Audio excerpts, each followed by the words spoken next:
Hello there, I'm Chris Kilby, a pastor in a pergola, and here is today's bite-sized Bible from 1 Timothy chapter 4, verse 2. And the question I've got for you today is, how sensitive are you?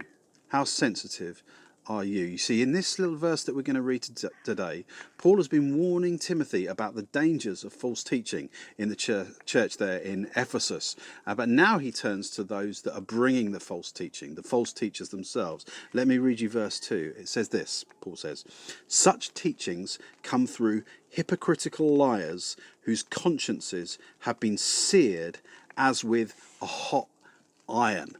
So you've got this group of teachers there in Ephesus, and they've probably been influenced by probably Greek thinking rather than the scriptures. And so they're teaching things that are not in line with the scriptures. They're teaching things like this kind of notion that the body is intrinsically evil and it's only the spirit or the soul that is holy or good. Teaching things like if you follow all the rules and get all your ducks lined up, then you can somehow work your way to salvation. And it's false teaching. It goes against what the Bible says about Jesus and grace. And Paul says that their consciences have been seared like a hot iron.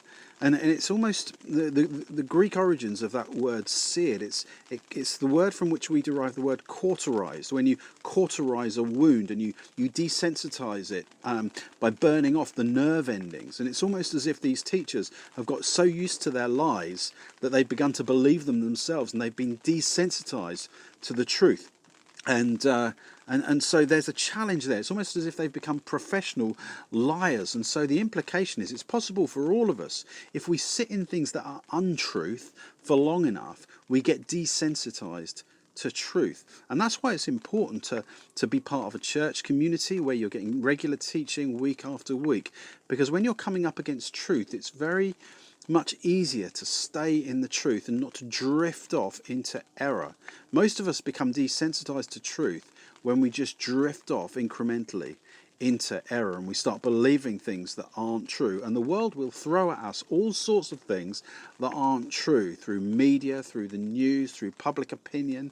But our part is not to be cauterized and desensitized to the truth, but to hear the truth and to be sensitive to it and to stay faithful to what the Bible says. We don't want to get caught up into some kind of legalism, thinking we've got to get all our ducks lined up and we've got to behave in a particular way in order to merit God's favor.